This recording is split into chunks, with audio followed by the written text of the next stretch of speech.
students. Today we are discussing about our new chapter, that is sound. I think you all know that what is sound, but today we are discussing about what is the characteristics of sound, what are the types of sound, and how sound actually produced. So what is sound? When you go to a temple and hit a temple bell, you see that the temple bell ring. That means something happened to the temple bell that makes them ring. Actually, when you hit a temple bell or you plugged a guitar string, a vibration is produced. This vibration causes sound. So sound is basically vibration of something. When vibration of something occurs, that means in this way sound is produced. So sound is produced by vibrations or to and fro motions of a body. Okay. I give you another example. Suppose when suppose you stretched a rubber band. This is the rubber band. Okay. You stretched the rubber band in your between two fingers. In between two fingers, and your friend just plugged this point, the rubber band. What will happen? The rubber band will oscillate or it will vibrate. Then you can hear a sound. This vibration makes a sound. If he uh, plugged harder, then the sound increased. So this is the example that how sound is produced. Okay. Now we are talking about the characteristics of sound. So what are the characteristics of sound? There are three characteristics basically. One is loudness, and other one is pitch and quality. So what is loudness? Suppose for this example, if you stretched a rubber band and you plug the rubber band gently to produce small vibration. Suppose the vibration is goes with this direction. Then you can see that the rubber string will vibrate and it makes a sound. But after some time, when it is in rest position, that means this position, you plugged it harder. Then what will happen? The sound increases and the vibration is also increased. So the conclusion is this: the loudness of the sound produced by this vibrating body depends on how large the vibration are. If the vibration is low, then the sound will produced by this vibration also low. And if the vibration area is large, then the sound is produced by this vibration is also large. So this vibration area. I mean, the distance between the rest position to the maximum displacement of this string is called amplitude. Is called amplitude. If the amplitude is large, then the sound is also large. So what we get? The amplitude of the vibration of a vibrating body is the maximum displacement. Maximum displacement. Okay. The maximum displacement of the body from its position of rest. In this case, the rubber band, the distance through which you pull it is its amplitude. Okay. The harder you pull it, the larger is the amplitude and the louder the sound. Now we discuss about pitch. Pitch means, I give you an example. A child voice, the pitch of the child voice is higher than the pitch of the adult's voice. Now you guess what is pitch. Suppose, again we take this example. Suppose here is another stretched rubber band. Okay. And you plugged it and it will vibrate in this position, suppose. And you count that the vibrating is 30 times in a second, in 1 second actually. And again, now what will happen? You just stretched this rubber band very tightly, very tightly. Now you plug this rubber band also with same pressure. Now it will vibrate with same amplitude.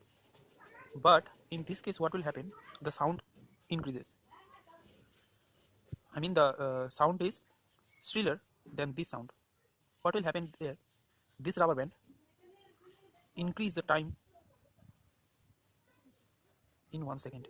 I mean, increase the vibration in 1 second. Okay.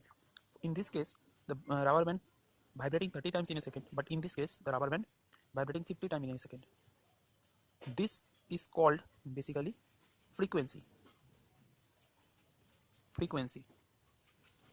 Okay. So the frequency of the vibrating body is the number of vibrations it completes in 1 second. The SI unit of frequency is Hertz. Suppose this rubber band vibrating 30 times in a second, so the frequency will be 30 Hertz, and for this case the frequency will be 50 Hertz. Students, keep in your mind that this string is loosely stretched and this string is tightly stretched. For loosely stretched, the pitch is lower, the frequency is low, but for the tightly stretched string, the pitch is, the frequency is greater than the previous frequency. Now we are discussing about,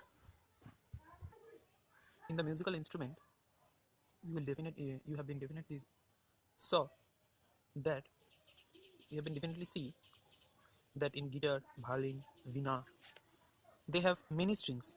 Suppose you have guitar. I'm not an artist, so I just make. If suppose this is a guitar, okay. So the guitar has many strings, and each string different to each other. This, the last string is very thinner, and the above string, the first string is very thicker, and they produces different types of sound. That means sound depends on the length, the thickness, and the tautness. Thicker string produces sounds of lower pitch, and as you reduce the length of a string, the pitch increases.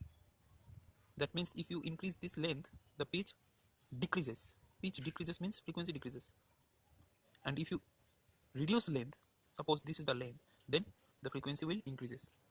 So students, there are another type of instrument that is called wind instrument, like saxophone, clarinet, shenat, flute. These are the wind instrument. So sound is produced by vibrating the air column in this instrument. These instruments are basically like hollow pipe, and when the musician blows into them, it makes sound with vibrating the air column inside it. Now the frequency of the sound produced depends on the length of the air column. Let me show you something that how sounds depends on the air column. Actually, these are the two glass of water. In this glass, water is less than this glass. This is less water, and this is higher water. The height of the water is higher than this water. So in this glass, the volume of the air is maximum, but in this glass, the volume of the air is lesser than this glass. So what will happen if we hit this glass with this pen? That means a sound is produced due to the air inside it. Now what will happen if I hit this glass? Now here's clearly. Now it sound different, but the glass quality is same. So what will happen? The length of the air is actually lower than this glass. So the sound is different for these two glass.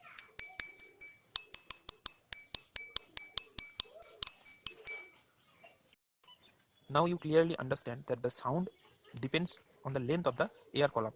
Okay. Now students, we are discussing about percussion instruments. Percussion instruments mean like tabla, mridangam, drums, dhol, etc.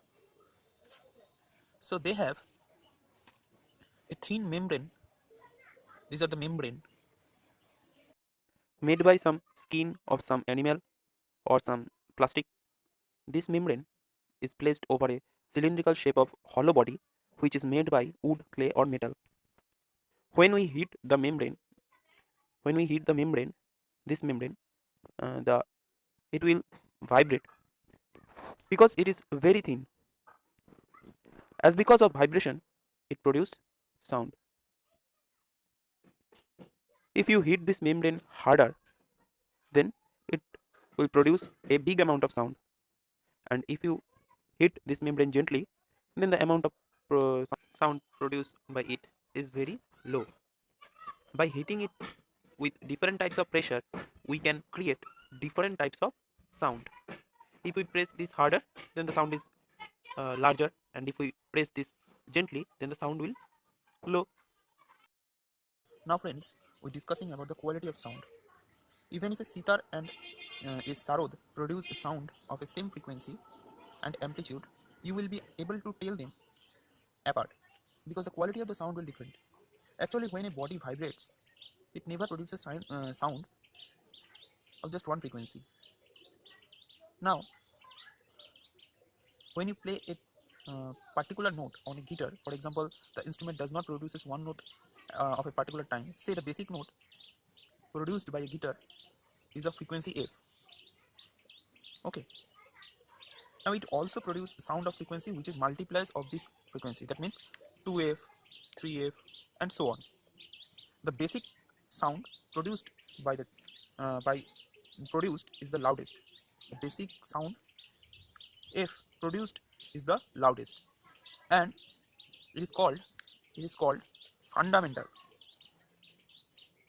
Fundamental, and the other sounds mixed with it, it's softer than the fundamental and varying loudness. So these are called harmonics. These are called harmonics. Okay, the fundamental being the first harmonic. So it is basically the first harmonic. If I mean fundamental is the first harmonic. Okay, when the same note is played on different instruments, the basic frequency generated or the fundamental is the same.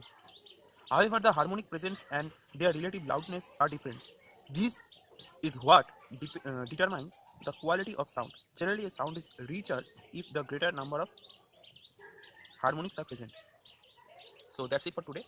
I will discuss the remaining part on the next day. So thank you, students.